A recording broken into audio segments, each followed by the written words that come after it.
जय हिंद मेरे प्यारे बच्चों। आज के इस नए वीडियो में कक्षा 9 के जितने भी मेरे प्यारे बच्चे 2026 में बोर्ड एग्जाम देंगे यानी वार्षिक परीक्षा देंगे, आप सभी के लिए एक हिंदी विषय का वायरल मॉडल पेपर लेकर के आ चुके हैं।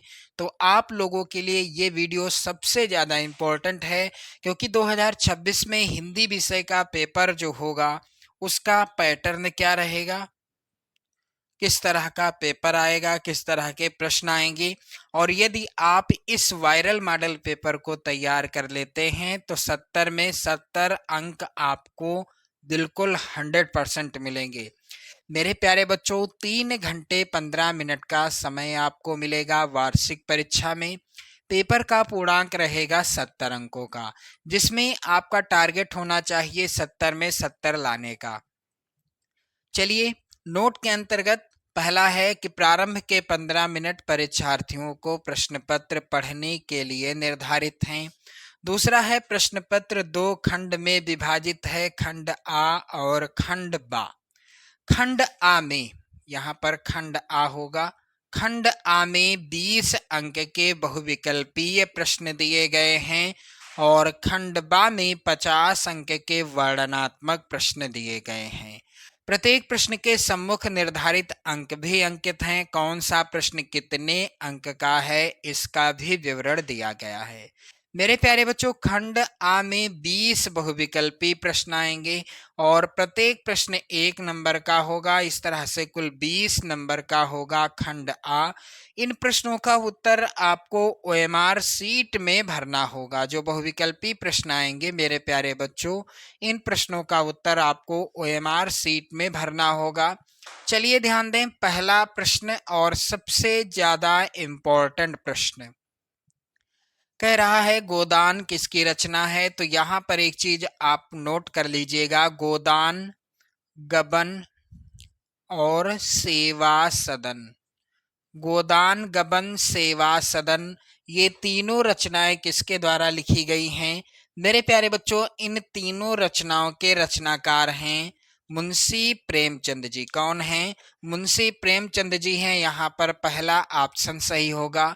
और ध्यान देना, ये तीनों रचनाएं किस विधा की रचनाएं हैं? तो ये हैं उपन्यास विधा पर आधारित रचनाएं। क्लियर मेरे प्यारे बच्चों? चलिए, दूसरा प्रश्न है लक्ष्मी का स्वागत एकांकी के रचनाकार कौन है। वेरी वेरी इंपॉर्टेंट प्रश्न है और इस प्रश्न का उत्तर क्या हो जाएगा? लक्ष्मी का स्वागत एकांकी के रचनाकार, यहाँ पर ध्यान देना, पहला ही ऑप्शन सही होगा, उपेंद्र नाथ अश्क जी हैं। अगला प्रश्न है हरिश्चंद्र को भारतेंदु की पदवी से सुशोभित किया गया। भारतेंदु हरिश्चंद्र जी को भारतेंदु की पदवी से कब सुशोभित किया गया? तो इस प्रश्न का उत्तर क्या हो जाएगा मेरे प्यारे बच्चों? यहाँ पर ध्यान देना, इस प्रश्न का उत्तर हो जाएगा भारतेंदु हरिश्चंद्र जी को भारतेंदु की पदवी से सन 1880 ईस्वी में सुशोभित किया गया। प्रश्न संख्या 4 है ब्राह्मण पत्र के संपादक कौन हैं? तो ब्राह्मण पत्र का संपादन किया था किसने? प्रताप नारायण मिश्र जी ने। चलिए, अगला प्रश्न है संयोगिता स्वयंवर किसकी रचना है? तो संयोगिता स्वयंवर किसकी रचना है मेरे प्यारे बच्चों? यहाँ पर ध्यान देना, इस प्रश्न का राइट आंसर हो जाएगा, ये रचना है मेरे प्यारे बच्चों किसकी? श्रीनिवास दास जी की। प्रश्न संख्या 6 है निम्न में से कौन सी रचना सूरदास की है? तो सूर सागर, सूर सारावली और साहित्य लहरी, ये तीनों रचनाएं सूरदास जी के द्वारा लिखी गई हैं। यहाँ पर राइट आंसर हो जाएगा इनमें से सभी। प्रश्न संख्या 7 है भक्ति काल की रचनाओं में निम्नलिखित में से कौन सबसे अधिक लोकप्रिय है? तो भक्ति काल की सबसे अधिक लोकप्रिय रचना है श्री रामचरितमानस और इस रचना के लेखक हैं तुलसीदास जी। रचनाकार कौन हैं? गोस्वामी तुलसीदास जी हैं। मेरे प्यारे बच्चों, प्रश्न संख्या 8 है निम्नलिखित में कौन ग्रंथ यानी कौन सा ग्रंथ रासो परंपरा का श्रेष्ठ महाकाव्य है? मेरे प्यारे बच्चों, इसका राइट आंसर होगा सी वाला ऑप्शन, पृथ्वीराज रासो, जिसके रचनाकार हैं चंद्रबरदाई जी। चंद्रबरदाई दाई जी हैं इस रचना के रचयिता। चलिए अगला प्रश्न है, हिय हरसहि बरसहि सुमन सुमुख सुलोचन ब्रंद जाहि जहाँ जहाँ बंधु दो जहाँ तहाँ परमानंद में किस रस की अभिव्यक्ति हुई है। तो मेरे प्यारे बच्चों, एक चीज आप लोग याद कर लीजिएगा, श्रृंगार रस का स्थायी भाव क्या होता है? रति होता है। वीर रस का स्थायी भाव उत्साह होता है। करुण रस का स्थायी भाव शोक होता है। और भयानक रस का स्थायी भाव भय होता है। मेरे प्यारे बच्चों, यहाँ पर ध्यान देने वाली बात यह है कि दिए गए उदाहरण में रस कौन सा है? श्रृंगार रस है। पहला ऑप्शन सही होगा। चौपाई के प्रत्येक चरण में कितनी मात्राएं होती हैं? तो यहाँ पर ध्यान देना, चौपाई के प्रत्येक चरण में 16 मात्राएं होती हैं। चौपाई में 4 चरण होते हैं, ये भी आप लोग याद कर लीजिएगा। चौपाई के 4 चरण होते हैं और इसके प्रत्येक चरण में 16 मात्राएं होती हैं, यानी 16 मात्राएं होती हैं। अगला प्रश्न है मेरे प्यारे बच्चों, जहां पर एक ही शब्द की अनेक बार भिन्न भिन्न अर्थों में आवृत्ति हो वहां पर कौन सा अलंकार होता है? जहां पर एक ही शब्द की अनेक बार भिन्न भिन्न अर्थों में आवृत्ति हो वहां पर कौन सा अलंकार होता है? तो मेरे प्यारे बच्चों, वहां पर होता है यमक अलंकार। क्योंकि आपने प्रसिद्ध उदाहरण पढ़ा होगा, कनक कनकते सौगुनी, कनक कनकते सौगुनी मादकता अधिका। यहाँ पर एक कनक का अर्थ है सोना और एक कनक का अर्थ है धतूरा, यानी शब्द दोनों एक जैसे हैं लेकिन दोनों का अर्थ क्या है? अलग अलग है, इसलिए यहाँ पर है यमक अलंकार। चलिए प्रश्न संख्या 12 है, उसका विद्यालय कहाँ है? इस वाक्य में विराम चिन्ह लगेगा। तो उसका विद्यालय कहाँ है, इस वाक्य में कौन सा विराम चिन्ह लगेगा? यहाँ पर ध्यान दीजिएगा, यहाँ पर लगेगा कौन सा? प्रश्नवाचक, क्योंकि ये प्रश्न पूछा जा रहा है। प्रश्न संख्या 13 है, हाथ का तत्सम रूप क्या है? तो हस्त हो जाएगा, पहला ऑप्शन सही। और 14 प्रश्न है, दुर्भाग्य का विलोम क्या होगा? तो सौभाग्य हो जाएगा, डी वाला ऑप्शन। चलिए प्रश्न संख्या 15 है, भानु भास्कर दिवाकर किसके पर्यायवाची हैं? तो यहाँ पर ध्यान देना, ये सूर्य के पर्यायवाची हैं। प्रश्न संख्या 16 है, भरपेट में समास विग्रह क्या होगा? तो भर प्लस पेट, यहाँ पर पहला ही ऑप्शन सही होगा। प्रश्न संख्या 17 है, पावकः का संधि विच्छेद क्या है? तो यहाँ पर ध्यान दीजिएगा, पौ प्लस अकः हो जाएगा, तीसरा वाला विकल्प सही। प्रश्न संख्या 18 है, तृतीया विभक्ति है, तो किसमें है तृतीया विभक्ति? मेरे प्यारे बच्चों, यहाँ पर राइट आंसर होगा करण कारण में। यहाँ पर ध्यान दें, पहला ऑप्शन सही होगा। गच्छन्तु रूप किस लकार का है? तो मेरे प्यारे बच्चों, गच्छन्तु रूप किस लकार का है? यहाँ पर इस प्रश्न का उत्तर क्या हो जाएगा? आप सभी लोग ध्यान दीजिएगा, गच्छन्तु क्या है? गच्छन्तु है, और ये किस लकार का है? तो यहाँ पर राइट आंसर हो जाएगा, ये है लोट लकार का। भवनम में संधि है, भवनम में कौन सी संधि है? तो मेरे प्यारे बच्चों, भवनम में अयाधि संधि है, डी वाला ऑप्शन सही होगा। इस तरह के 20 बहुविकल्पी प्रश्न आएंगे और इन प्रश्नों का उत्तर आपको OMR सीट में भरना होगा। इसके बाद खंड बा, ये होगा 50 नंबर का। चलिए प्रश्न संख्या 21 का है, निम्नलिखित गद्यांशों में से किसी एक के नीचे दिए गए प्रश्नों के उत्तर आपको देना है। पहला गद्यांश है, यहाँ पर बात का तत्व समझना हर एक का काम नहीं है और दूसरों की समझ पर आधिपत्य जमाने योग्य बात गढ़ सकना भी ऐसो वैसो का साधन नहीं है। बड़े बड़े विज्ञवरों तथा महामहाकवीश्वरों के जीवन बात ही के समझने समझाने में व्यतीत हो जाते हैं। सहृदय गढ़ की बात के आनंद के आगे सारा संसार तुच्छ जचता है और बालकों की तोतली बातें, सुंदरियों की मीठी मीठी बातें, सत कवियों की रसीली बातें, सुवक्ताओं की प्रभावशाली बातें, जिनके जी को और का और ना कर दें, उसे पशु नहीं पाषाण खंड कहना चाहिए। मेरे प्यारे बच्चों, पहला प्रश्न है प्रस्तुत गद्यांश का संदर्भ लिखिए। तो प्रस्तुत गद्यांश बात, यहाँ पर ध्यान दें, गद्यांश के स्टार्टिंग में ही पाठ का नाम लिखा है बात। और इस पाठ के लेखक कौन हैं? तो ध्यान देना आप लोग, प्रताप नारायण मिश्र जी। प्रताप नारायण मिश्र जी हैं इस पाठ के लेखक। दूसरा है रेखांकित अंश की व्याख्या। तो जो रेखांकित अंश है उसी की व्याख्या करिएगा। बालकों की बातें कैसी होती हैं? तो बालकों की तोतली बातें होती हैं। यहाँ पर गद्यांश में ही इसका उत्तर मिल गया। 6 नंबर आपके बिल्कुल क्लियर हो गए यहाँ पर। मेरे प्यारे बच्चों, यदि आप पहला गद्यांश नहीं करना चाहते तो दूसरा कर सकते हैं। यहाँ पर दूसरा गद्यांश वेरी इंपॉर्टेंट है। आज उस दिन की बात याद करके मुझे जितनी ग्लानि हो रही है उसे प्रकट नहीं कर सकता। मैं उसे खोज निकालूंगा और पैरों पर गिरकर अपना अपराध क्षमा कराऊंगा। वह कुछ लेगा नहीं, यह जानता हूँ। उसका जन्म यश वर्षा करने के लिए हुआ है। उसकी सज्जनता ने मुझे ऐसा आदर्श दिखा दिया है जो अब से जीवन पर्यंत मेरे सामने रहेगा। मेरे प्यारे बच्चों, पहला है प्रश्न, प्रस्तुत गद्यांश का संदर्भ लिखिए।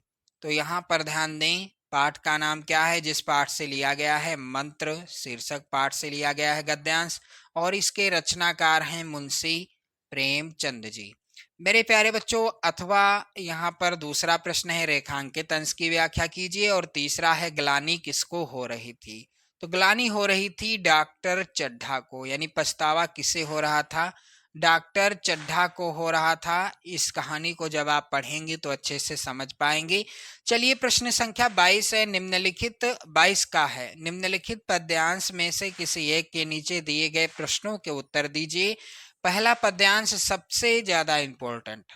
बसो मेरे नयनन में नंदलाल, मोर मुकुट मकरा कृत कुंडल, अरुण तिलक दिए भाल, मोहन मूरति सांवर सूरति, नैना बने विशाल, और अधर सुधा रस मुरली राजत, उर बैजंती माल, क्षुद्र घंटिका कटि तट शोभित, नूपुर सबद रसाल, मीरा प्रभु संतन सुखदाई, भगत बछल गोपाल। मेरे प्यारे बच्चों, मीराबाई जी के द्वारा रचित पदावली शीर्षक पाठ से लिया गया है प्रस्तुत जो पद्यांश है। यहाँ पर मीराबाई जी के द्वारा रचित पदावली शीर्षक पाठ का पहला ही पद्यांश है। क्लियर? चलिए, दूसरा यहाँ पर प्रश्न है रेखांकित अंश की व्याख्या। पहला था प्रस्तुत पद्यांश का संदर्भ, तो मैंने आपको बता दिया। अब रेखांकित अंश की ही व्याख्या करिएगा। सुधा के 4 पर्यायवाची शब्द लिखिए। चलिए, यदि आप इसको नहीं करना चाहते तो अथवा में भी एक और पद्यांश है, ये भी सबसे ज्यादा इंपॉर्टेंट है। ध्यान देना है। बिखेर देती वसुंधरा, मोती सबके सोने पर, रवि बटोर लेता है उनको, सदा सवेरा होने पर, और विराम दायिनी अपनी संध्या को दे जाता है। शून्य श्याम तनु जिससे उसका नया रूप झलकाता है। मेरे प्यारे बच्चों, पहला प्रश्न है प्रस्तुत पद्यांश का संदर्भ लिखिए। तो ये पद्यांश लिया गया है पंचवटी शीर्षक कविता से, और इसकी रचना की है मैथिली शरण गुप्त जी ने। किसने? मैथिली शरण गुप्त जी ने की है। अब ध्यान देना आप सभी लोग, दूसरा प्रश्न रेखांकित अंश की व्याख्या।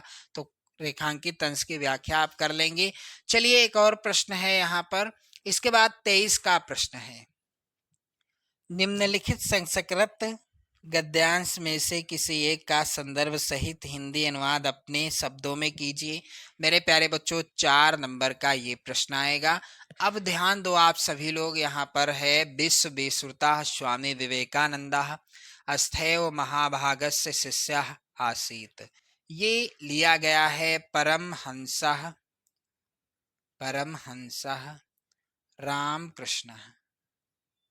रामकृष्ण शीर्षक पाठ से। अथवा में भी गद्यांश है, ये भी इम्पोर्टेंट है। अत्रयो ग्रामे पैतृक धनेन धनवान धर्मदाशा निवसति तस्य सकलम कार्य सेवका संपादयन्ति। मेरे प्यारे बच्चों, सिद्धि मंत्र शीर्षक पाठ से ये लिया गया है प्रस्तुत गद्यांश। और अगला जो प्रश्न है यहाँ पर, जो कि इस प्रकार से होना चाहिए था कि प्रस्तुत गद्यांश नहीं, प्रस्तुत पद्यांश यानी निम्नलिखित संस्कृत पद्यांश में से किसी एक का संदर्भ सहित हिंदी में अनुवाद आपको करना होगा। तो यहाँ पर ध्यान दें, पहला है सत्यव्रतम सत्य परम त्रिय सत्यम सत्य से योनिम निहितम चा सत्य। ये पहला वाला जो पद्यांश है ये है वंदना शीर्षक पाठ से लिया गया। अथवा में जो पद्यांश है मनीषिणः संते नाते हितैषिणः, ये लिया गया है सुभाषितानि सुभाषितानि शीर्षक पाठ से। क्लियर। प्रश्न संख्या 24 है, दीपदान एकांकी की कथा वस्तु संक्षेप में लिखिए। 5 नंबर का प्रश्न आएगा। अथवा लक्ष्मी का स्वागत एकांकी के एकमात्र स्त्री पात्र रोशन की मां का चरित्र चित्रण कीजिए। मेरे प्यारे बच्चों, प्रश्न संख्या इसके बाद 25 का है, निम्नलिखित लेखकों में से किसी एक का जीवन परिचय और उनकी 2 रचनाओं का नाम लिखना है। 4 नंबर का ये प्रश्न आएगा। तो मुंशी प्रेमचंद, डॉक्टर हजारी प्रसाद द्विवेदी और महादेवी वर्मा, ये तीनों लेखकों का जीवन परिचय 2026 वार्षिक परीक्षा के लिए सबसे ज्यादा इंपॉर्टेंट है, आप जरूर तैयार कर लेना। चलिए अगला है प्रश्न 3 खा, निम्नलिखित कवियों में से किसी एक का जीवन परिचय देते हुए उनकी किन्हीं 2 रचनाओं का नाम लिखिए। तो कबीरदास, मीराबाई और भारतेंदु हरिश्चंद्र, इनका जीवन परिचय जरूर तैयार कर लेना। चलिए ध्यान दें, अगला प्रश्न है, अपनी पाठ्य पुस्तक से कंठस्थ किया हुआ कोई एक श्लोक लिखिए जो इस प्रश्न पत्र में ना आया हो। तो ध्यान देना, 2 नंबर का ये प्रश्न है।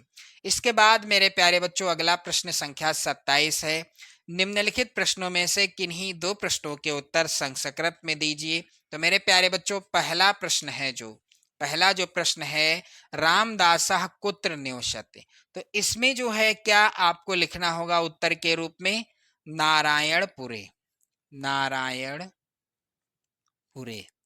रामदासः नारायणपुरे निवसति, बस यही उत्तर हो जाएगा।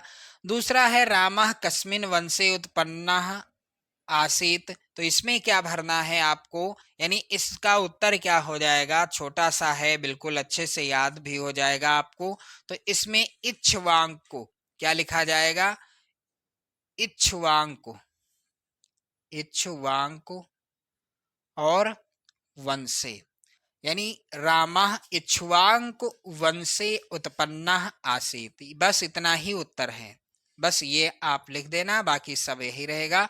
असाधु केन जयेत, असाधु केन जयेत, ये है प्रश्न और इसका उत्तर कैसे लिखना है मेरे प्यारे बच्चों, असाधु केन जयेत। तो यहाँ पर इस प्रश्न का उत्तर क्या हो जाएगा, आप लोग ध्यान देना,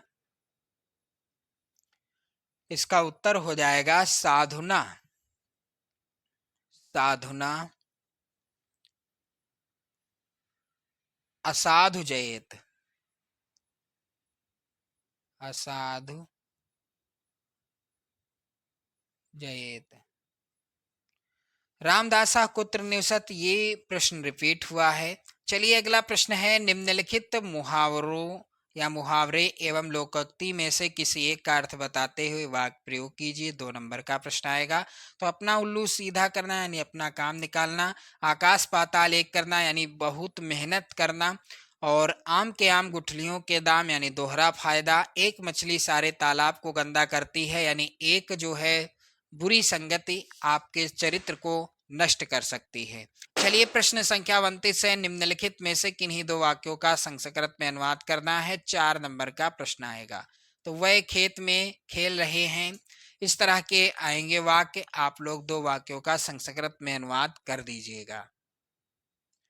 प्रश्न संख्या 30 है मेरे प्यारे बच्चों, प्रधानाचार्य को पत्र, आकस्मिक अवकाश हेतु एक प्रार्थना पत्र लिखिए जिसमें 2 दिन का अवकाश मांगा गया हो। तो 5 नंबर का ये प्रश्न है। और अथवा में जो प्रश्न है यहाँ पर, प्रधानाचार्य को आवेदन पत्र, छात्रवृत्ति के लिए प्रार्थना पत्र लिखिए। तो मेरे प्यारे बच्चों, इस तरह का आएगा आपकी वार्षिक परीक्षा का हिंदी विषय का वायरल मॉडल पेपर। बस आपको इसे तैयार कर लेना है, और भी मैं आपको कई वायरल मॉडल पेपर प्रोवाइड कराऊंगा आपकी वार्षिक परीक्षा के लिए। तो आप लोग कमेंट कर दीजिए और वीडियो को लाइक शेयर कर दीजिएगा, और चैनल पर यदि आप नए हैं तो चैनल को भी सब्सक्राइब कर लीजिएगा, क्योंकि इसी तरह के वीडियो आप चैनल पर देख पाओगे और अपनी बेहतर तैयारी कर पाओगे। जय हिंद।